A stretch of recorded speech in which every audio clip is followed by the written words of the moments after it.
You're watching the Politicit Podcast.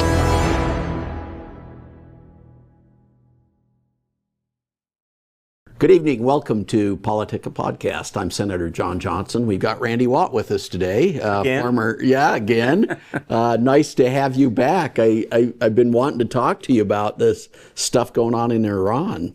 Oh yeah, it's a good subject. I have some experience there. Yeah. So, what do you make of all this? Well, it's of course it seems to change by the hour. Yeah. If not the minute. Let's go back a bit. Okay. Let's go back 47 years when the Ayatollah took over.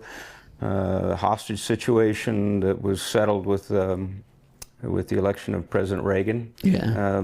The failed Desert One mission. And then over time, 1983 or 84, the Marine barracks bombing, plus the French embassy, the French troops that were lost, and this steady progression. And my personal experience was the killing of American troops while I was in Iraq. We dealt with snipers from Hezbollah inside Baghdad who were killing Americans. We had a very famous kidnapping. IRGC personnel, Quds Force personnel, came over south of Baghdad and kidnapped six Americans. Two were killed immediately, and then 4 were taken to an orchard and executed when we were trying to regain them in the pursuit. I was the counterterrorism advisor to the Iraqi National Counterterrorism Unit, and we were dealing with drones, beginning drones. We were dealing mostly with ultralight aircraft bringing supplies from Iran into the militias, particularly the Mahdi militia in Baghdad. And so you've had this steady progression over 47 years of Iran killing Americans and our allies and Israelis. And you had administration after administration after administration kick that can down the road. And then you had the Obama administration that essentially facilitated the continued development of terrorism. When I was back in Baghdad in 10 and 11, I was the strategic planning chief for the U.S. counterterrorism effort in the region, not just Iraq. And one of the long-term plans that I worked on was called Countering Malign Iranian Influence. And it had to do with not just Iraq, but it had to do with how Iran was destabilizing the whole region and the actions they were taking, and including funding, training, and equipping Hezbollah, Hamas, how they were working with the Pakistan ISI to further destabilize things, and also to attack both Israel and the United States. So you had this environment going on, and only one president has ever decided across that 47 years to take them on. So I applaud President Trump for that. Now, where are we? It's pretty interesting because there are a lot of dynamics in play. The economic situation was critical. I think that was, as I look at it, I think that was it was a big part of President Trump's decision to push for the MOU. And we've seen the MOU signing, but we've already had violations by Iran. So, the ink wasn't even dry on the paper, and we've had a couple of violations by Iran. But I think the president figured that out. I think he knew that was going to happen. So we'll see. Yeah, it's hard to say next step. The thing kind of fell apart a little bit today, right? Well, it depends on. I guess it depends on the source. It's really hard to judge and understand. If you study President Trump, if you read his book, and you look at past seasons, so and so, that is one cagey, canny individual. One of the mistakes we make, we're horrible at this. When I talk the Western world, but the United States in particular, probably the worst at it, is this idea that everybody thinks like this, is projecting our values onto the people that we're dealing with, and as we go around the world, we forget that there are people who don't think like us. Right. And one thing I know about the Iranians, having worked the Iranian problem, one thing I know about them is they do not think like us. And then you have a split in Iran itself. first, remember that region is made up of tribes, and that tribal situation always comes into play in that region. And then this second part of that is you've got the hardliners, you've got the IRGC, the Islamic Revolutionary Guard Corps. They are the hardline military who were the people who kept their thumb on the Iranian people, all those years. They created, developed, trained, instituted the very oppressive police force. Plus, they were the Quds Force, was part of, which is the exported terrorist arm of the IRGC. They're the one that we dealt with and have dealt with around the world, including in South America. They're the export arm who delivered the results, but that Iranian Guard Council and the ruling council, they are fanatic 12ers, and 12ers believe that they can.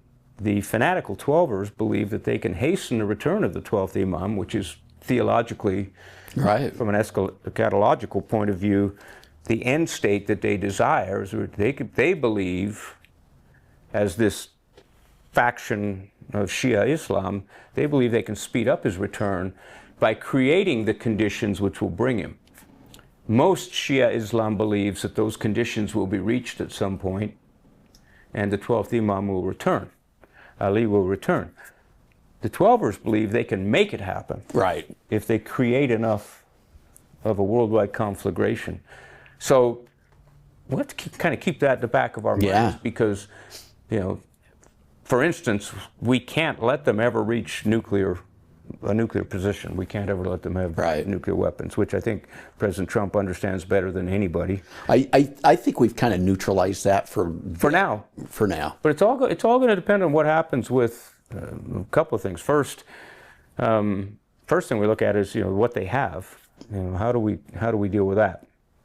Reportedly, it's so far underground and the facilities were destroyed that it's going to take very special teams to get that. Reportedly, as part of the MOU, they've agreed to an IAEA inspection team to help with and to oversee, and even some U.S. assistance in digging it up and moving it. Kazakhstan has been said to be one of the targets where they have disposal facilities in that part of the world. So we'll see that piece. 60% enriched is not far, is not a huge step or a big timeline to 90%, which is the weapons grade. So part of the MOU, as reported, is down-turning that from 60% down below 30%, which is energy-based. Right. So on and so forth. So we'll see that piece. They can't get to it. They can't use it right now. So that piece is there. Then strategically, they've got their agreements with China and Russia. It's where they were getting their equipment. It's where they're getting their military supplies. There were some blockade runners. There were different things. But we pretty much neutralized their ability to do those things. And China, because of the reduction in the Strait of Hormuz, the oil moving, China got hit pretty hard with that. And so that's an issue. Russia just got hit by Ukraine. Well, Russia hit Ukraine, Ukraine hit Russia, hit some of their major manufacturing sites and so on. So Russia was equipping Iran. Iran was training and advising counter-Ukrainian special elements. You've got all this interplay. Right. And that's part of what they're trying to shut down and stop. So that's part of this MOU that we've got on the table. Well, the MOU, as reported, there are different reports. Yeah, we don't even, as reported, depending on how you listen at it. The nuclear piece is one piece of it. The opening of the Strait of Hormuz, which, while I was on my way here, was reported on international news that the IRGC had just put out across the maritime radio network that the strait is now closed and that all ships in transit are subject to attack by IRGC forces. So we'll see. Right. I don't know Yeah, it seemed like it was moving. It was moving. In fact, I was watching one of those maps where you can see the shipping moves. I like to keep up on that stuff, and it was moving fast. Right. And a lot of ships moving, because you had weeks of ships on the Mediterranean side and ships to the south Backed up, just sitting.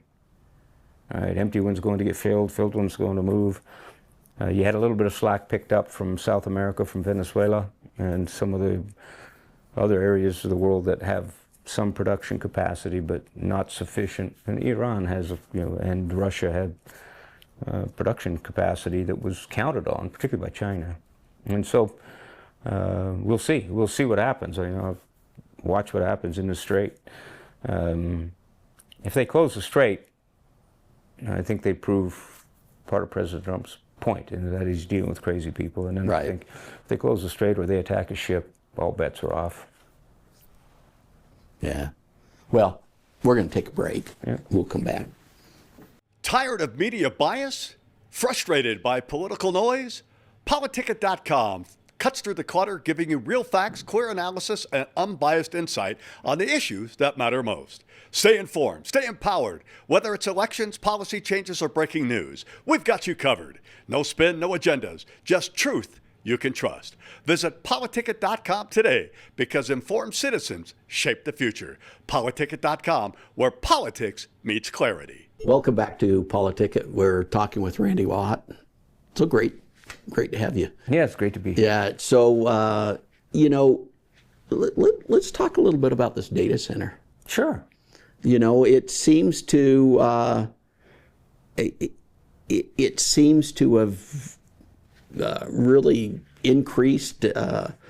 I just don't understand what the negative is. I don't either. I think it's been blown way out of proportion myself, the negative aspects of it. There are, as is common today, there appear to be a significant number of external forces trying to sabotage that. It's not just local people. There's external forces involved, money involved, those kinds of things. There are people with legitimate concerns, but I also think those concerns have been addressed. The bottom line is this: somebody's going to have a data center. Yeah. Right? Somebody's going to get the economic benefit of that data center. All right, send it somewhere else. But somebody's going to get it. That data runs a tremendous amount of businesses, a tremendous amount of support activities that people use in their everyday lives. Right. Why wouldn't you want it? The negative things, we were talking earlier about when we built that big data center 15, 20 years ago down at Camp Williams. The water draw was huge. Right. But that's not the technology anymore. Yeah. The water draw is well, and I think there's some misunderstanding about that, quite frankly. Mm-hmm. It's amazing though the fervor that's caught on. And in fact, I think a number of our politicians are going to lose their seats on Tuesday over it. Well, and that's right. That's that second and third order effect, that happens in these types of things. Does Box Elder not want? Do the citizens of Box Elder, and this is what I'm not clear on, do the citizens, the actual affected citizens of Box Elder, not want the economic benefit? They don't want the jobs for their kids or for the future. They don't want the taxes to positively impact services and service delivery. Do they not want the related technology gains and advancements that come from these things? I mean, if that's true, then the Box Elder residents have the right to shut it down. Right. But I'm not convinced. Yeah, I'm not either. I think there's legitimate concern among people in Box Elder County. No doubt about that now, especially with all the news coverage and everything else. Question is though, is that really driving what's going on with it right now? Don't know. I think the timing was bad on some of it. I don't know. I suspect the people in charge didn't think it was going to be quite the issue that it is. Yeah, and then you've got this other piece that we are very leery these days of conspiracies and conspiracy theory. And you've got this media group that, it's behind this, and it's made up of powerful people, governors, people, and you've got all these theories about this power group and how they're going to be the ones that are positively effective at the expense of the people in Box Elder, and that has a lot of play, and it affects people like Stuart Adams. It affects the governor. Right. It affects, right. This is the play, and Americans are kind of fed up with that aspect of politics, whether it's true or not. They're fed up with that aspect of politics. They're fed up with this appearance of elites getting favored and everything, and right. then the people not accomplishing things to their best interest. And that, I think, all that plays in here. I think there are probably some political folks that are at risk over this, and this issue has become the catalyst for that. Right. Yeah. I mean, Adams for one.